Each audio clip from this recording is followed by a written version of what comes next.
And so what's your drug of choice? I currently don't have a drug of choice. This was found in your bra. Why do you have meth in your bra? This case starts with a question that instantly changes everything. A mother of 3 stands before the court, facing a third-degree felony, insisting she has no drug of choice, yet meth was found hidden in her bra. That contradiction alone raises serious red flags. The judge isn't just deciding guilt here, she's weighing whether this woman gets another chance or heads down a path that could permanently cost her her children. As the excuses unravel and the courtroom tone shifts, it becomes clear this hearing is about far more than drugs. It's about accountability, truth, and whether rehabilitation can truly outweigh prison. Stay with this case, because what happens next will define this mother's future. Calling 2023 CR 2279, State of Texas versus Roger Nick Jones. Can I have parties announced for the record for the state? Lindsay Shaw.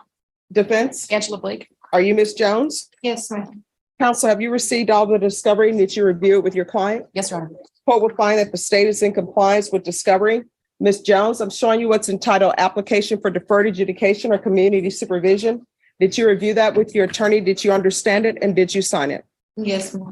Showing you what's entitled True Bill of Indictment. Did you review that with your attorney? Did you understand it? Yes, ma'am. Counsel, do you waive the reading of the indictment? Yes, Your Honor. State, are you proceeding on the indictment as presented? Yes, Your Honor.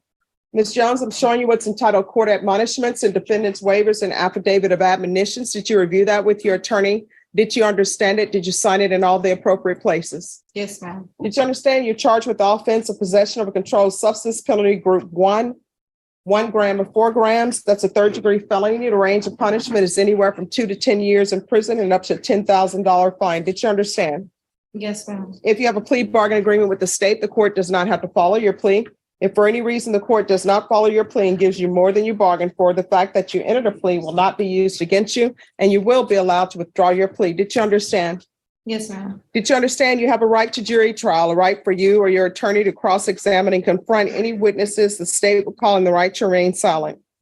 Yes, ma'am. Did you understand by entering this plea bargain agreement you were giving up those rights?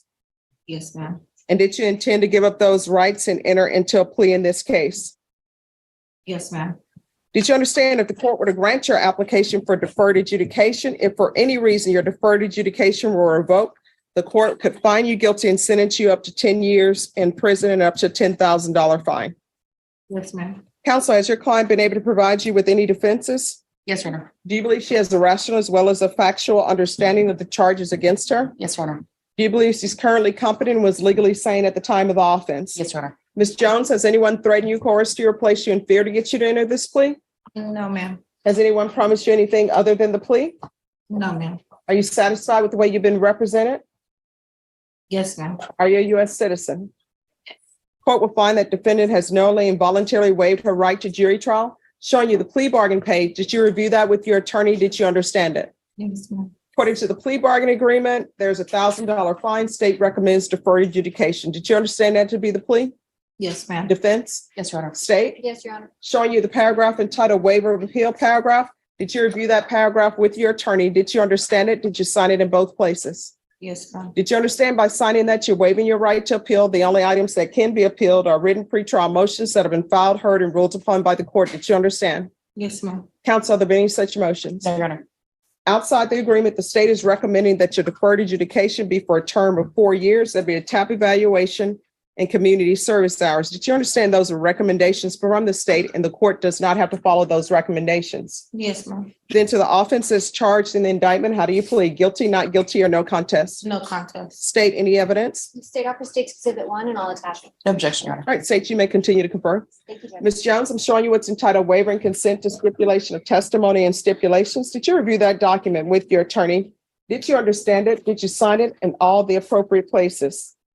Yes, ma'am. Again, did you understand you have a right to jury trial, a right for you or your attorney to cross-examine and confront any witnesses the state will call and the right to remain silent? Yes, ma'am. Did you understand by entering this plea bargain agreement that the state would be presenting evidence in the form of witnesses' statements and police reports, but most importantly, there be no live testimony? Did you understand? Yes, ma'am. Court will find that defendant has knowingly and voluntarily waived and consented to stipulation of testimony and stipulations. Court will accept into evidence states exhibits 1 and attachments and review the same. After reviewing states exhibits 1 and attachments, the court will find there is sufficient evidence to find you guilty. The court will defer finding of guilt as you apply for deferred adjudication. Are you proceeding with sentencing? Yes, Your Honor. Anything you wish to say on behalf of your client? We just ask that you follow the plea bargain, Judge. All right. In the police report, it mentions other warrants, a possession less than a gram in a theft case. Are those out-of-county warrants? Those are within Bear County. Those both been resolved. The felony was dismissed. The misdemeanor was also dismissed. All right. Do you have any children? I have 3 children, Your Honor. What are their ages? 11, 8, and 3 years old. And where are they? They are currently with a family placement because I'm currently doing services to receive them back due to the charge that I received.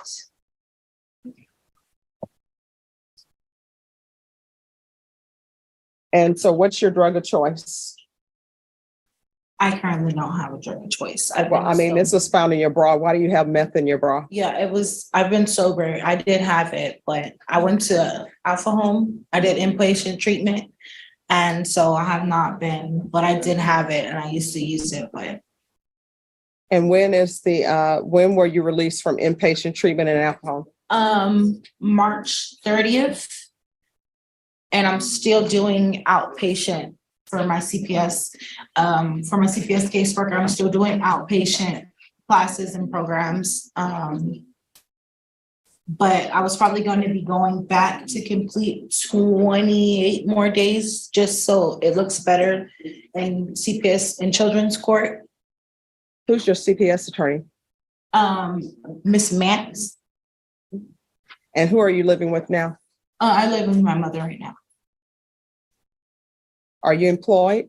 Uh-huh. What do you do? Wendy's.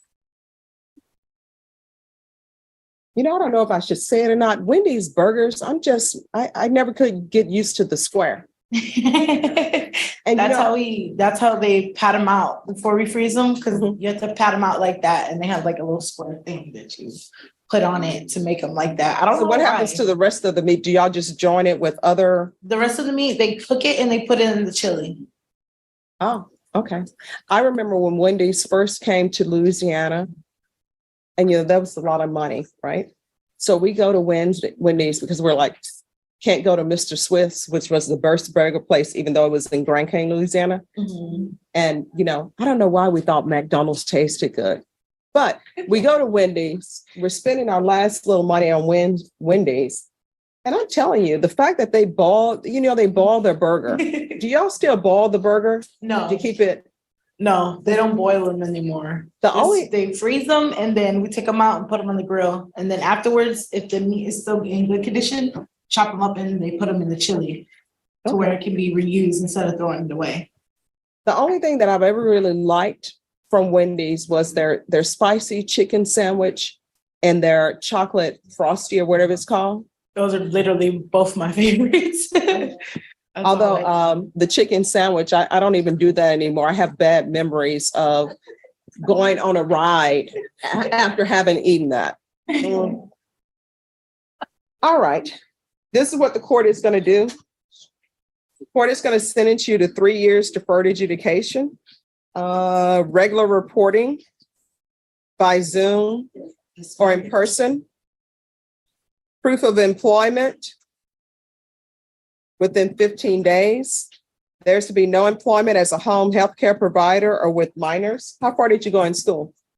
I'm still in school now. I'm enrolled in Penn Foster, but I'm about to stop doing that to go. All right, just 1 second. Everyone, you need to whisper and do not talk in that jury box if you're behind the court reporter.